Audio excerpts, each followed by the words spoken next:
Que a paz de nosso Senhor Jesus Cristo esteja com todos. Amém?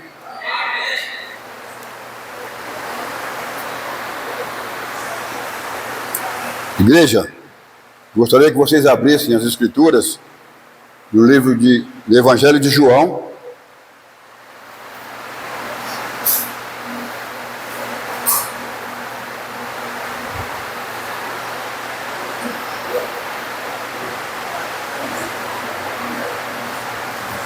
No capítulo 1,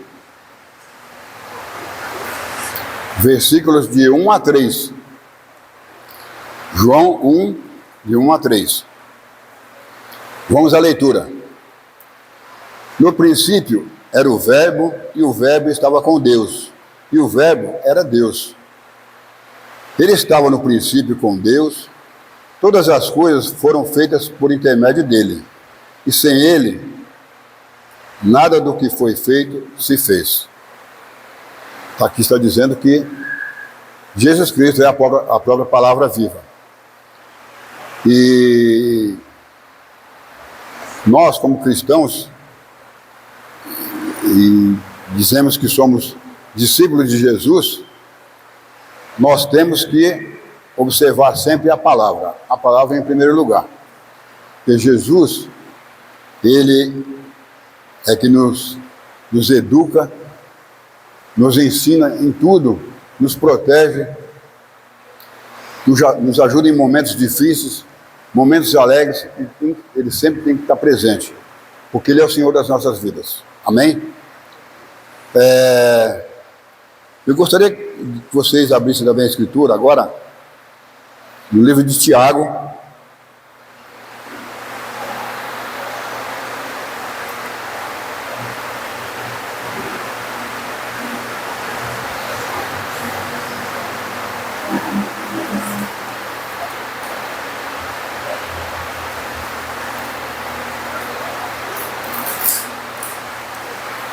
E vamos fazer a leitura a partir do versículo 19. Tiago 1, a partir do versículo 19. Vamos à leitura. Sabeis estas coisas, meus amados irmãos. Todo homem, pois, seja pronto para ouvir, tardio para falar e tardio para se irar.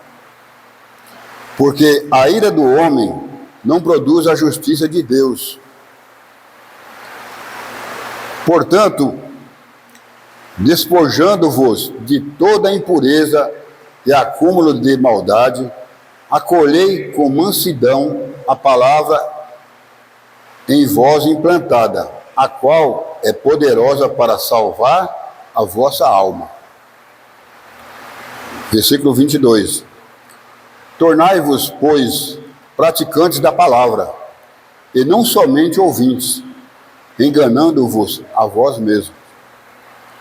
Porque se alguém é ouvinte da palavra e não pratica, assemelha-se ao homem que contempla no espelho o seu rosto natural, pois a si mesmo se contempla, e se retira e para logo se esquece de como era a sua aparência.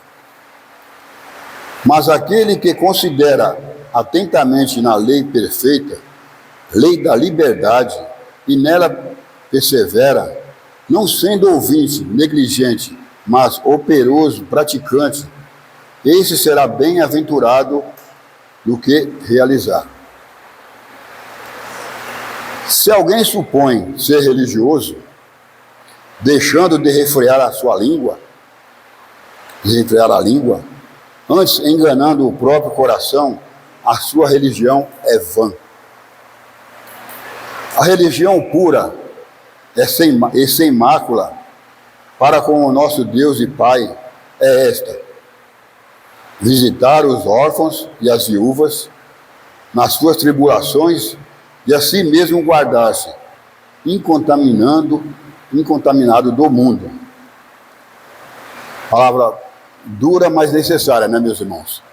E aqui ele começa dizendo, né, no 19, sabeis estas coisas, meus amados irmãos. Ele nos exorta, mas com carinho, com amor. Sabei essas coisas, meus amados irmãos. Aí depois ele continua, né? Todo homem seja pronto para servir, tardio para falar e tardio para se irar. O que quer dizer esse pronto para nós? Pronto, meus irmãos, é nos preparar. Ele poderia ter que trocar aqui, que todo homem esteja preparado. Que nós temos que observar que nós, como cristãos, tudo que formos realizar é através da palavra. E quando alguém tem algum problema, algum irmão, ou mesmo lá fora, da família, e alguém vem se aconselhar conosco, a pessoa já vem com uma certa confiança que você vai ter uma palavra boa para ele. Porque ele sabe que você é cristão, que você vive a palavra. E se nós nos prepararmos todos os dias com oração, com leitura das Escrituras, com a comunhão com os irmãos, com o nosso bem-estar em família, relacionamento com nossos vizinhos, onde quer que formos, nós temos que ser exemplo, porque nós temos a palavra que nos corta, que nos ensina. E se nós não observássemos a palavra e fôssemos agir por conta própria, quando alguém viesse nos procurar para dar um conselho, esse conselho não seria bom para aquela pessoa. Ao invés de você ajudá-lo, você estaria colocando a pessoa em mais problemas, aumentando o problema dela. Você estaria negligenciando a palavra de Deus, que é Jesus Cristo. Então,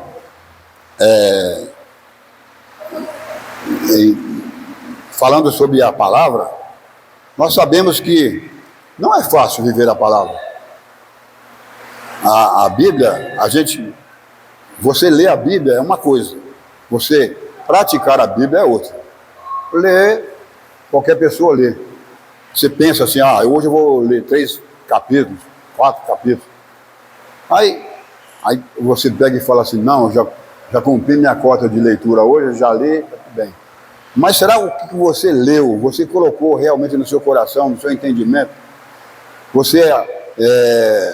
É melhor você ler um versículo que seja, mas ponderar naquele versículo e saber o que Deus está pedindo para você fazer. Não você ler simplesmente por ler. E eu li o livro inteirinho, o livro do pastor da Igreja Batista dos Estados Unidos, o Martin Luther King, e ele ensina muita coisa através da sua vida. E, para quem não sabe, o Martin Luther King, ele foi um pastor da Igreja Batista nos anos 60, e na década de 60, e ele lutava pela segregação dos negros, né? Os negros eram muito hostilizados pelos brancos. Para vocês saberem, quando tinha um negro, uma mulher negra, sentada num banco do ônibus, mesmo que ela tivesse 80 anos de idade, e entrasse uma criança branca lá, ela tinha que se levantar e dar lugar para aquela criança. Tão forte que era a segregação. E no correr do tempo, o Martin Luther King, ele vai lutar por esse povo. E mesmo no tempo de faculdade, né, por causa da sua cor, ele é hostilizado. E ele era hostilizado de várias maneiras. E tanto é que depois que ele terminou a faculdade, ele se casou, né, com a sua esposa, e fazia o trabalho paralelo na faculdade também. Ele fazia um trabalho na faculdade e ele fazia o trabalho na igreja. E ele era muito hostilizado. Para vocês verem, ele não tinha amigos dentro da faculdade, porque a maioria daquelas pessoas eram brancas. E a sua vida era atribulada. Depois que eles casaram, eles sofriam várias ameaças. jogavam pedra na casa dele, faziam de tudo. Hostilizavam a mulher dele na rua. E ele sempre perseverando na palavra. O que eu quero dizer? Que Martin Luther King, ele lutava, né, contra a segregação racial, contra o sistema, mas ele nunca usou a força. Ele sempre usou a palavra em primeiro lugar. E eu quero falar também de uma outra pessoa, que foi Gandhi. Para quem não sabe, Gandhi também, Mahatma Gandhi, ele foi um advogado estadista, líder espiritual e ativista indiano, considerado também como um líder religioso, além de nacionalista, anticolonialista, especialista em ética política indiana. Ou seja, ele defendia muito a classe pobre. E naquele tempo tinha muito pobre, como até hoje na Índia tem muito pobre, né? Eles mostram só o lado bom da Índia. E ele lutava contra isso também. E ele lutava como? Com a palavra. Ele nunca levantou a mão, nem instigou ninguém a lutar com as próprias mãos. Sempre através da palavra. E esses dois homens, para vocês terem uma ideia, eles defendiam a palavra. E eles morreram os dois assassinados. Martin Luther King tinha 41 anos de idade quando foi morto. E Gandhi já tinha 70 e poucos anos. Mas, através da palavra, eles nunca deixaram de servir ao Deus. E Gandhi aconselhava muitas pessoas. E certa vez, né, uma mulher foi pedir conselho a Gandhi, pois seu filho era viciado em comer açúcar. Olha só, comer açúcar. Ele era viciado, a criança. E Gandhi, ouvindo a mulher falar, ficou imaginando a situação que ele se encontrava. Após ouvir a mulher, ele pensou e disse para a mulher que voltasse e depois de 7 dias ele iria dar a resposta para ela. Como fazer para aquela criança deixar de comer açúcar.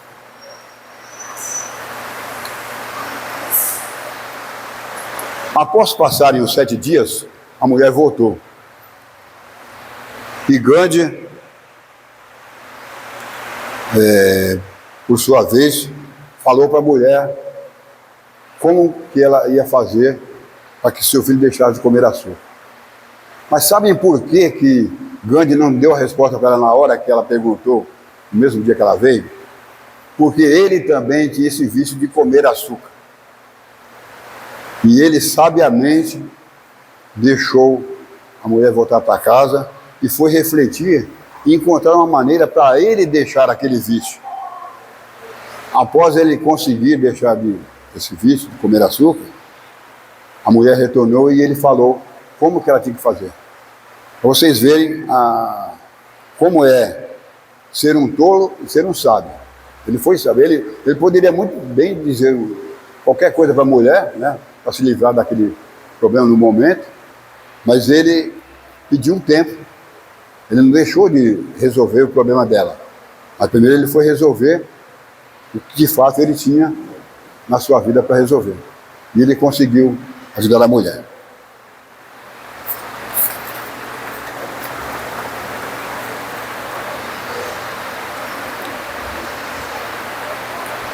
Então, meus irmãos, assim também, na nossa vida como cristãos, nós devemos, quando o Tiago fala lá, nós devemos refrear nossa língua, nós devemos ponderar, nós devemos ouvir, né, com clareza.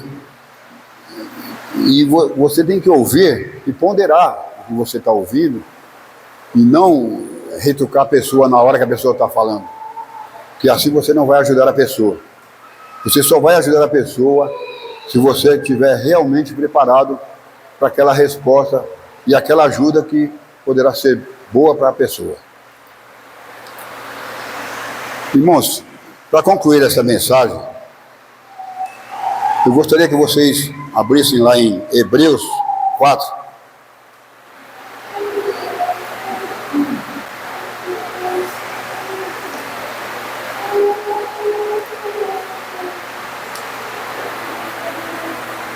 Hebreus 4, 12.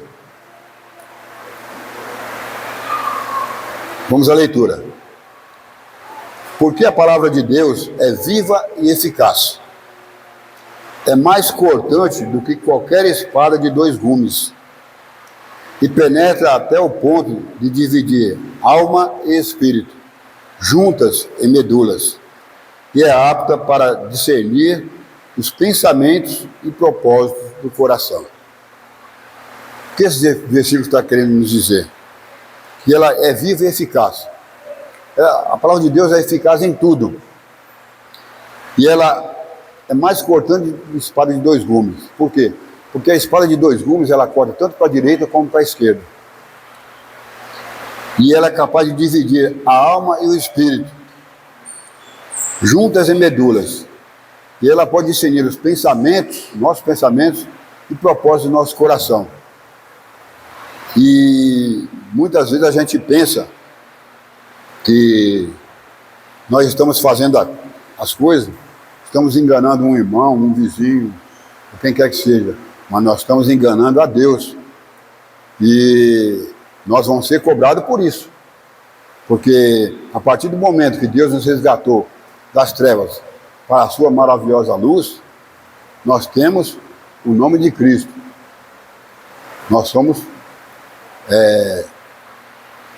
nós recebemos a graça e por isso temos que todos os dias meditar no que formos falar e como vamos agir com qualquer pessoa que seja. Você não pode hostilizar ninguém. E nós temos a obrigação de ensinar nossos filhos desde pequeno como ser uma pessoa boa e fazer a diferença no mundo. Temos que ser o sal e luz dessa terra. E que Deus nos abençoe. Amém?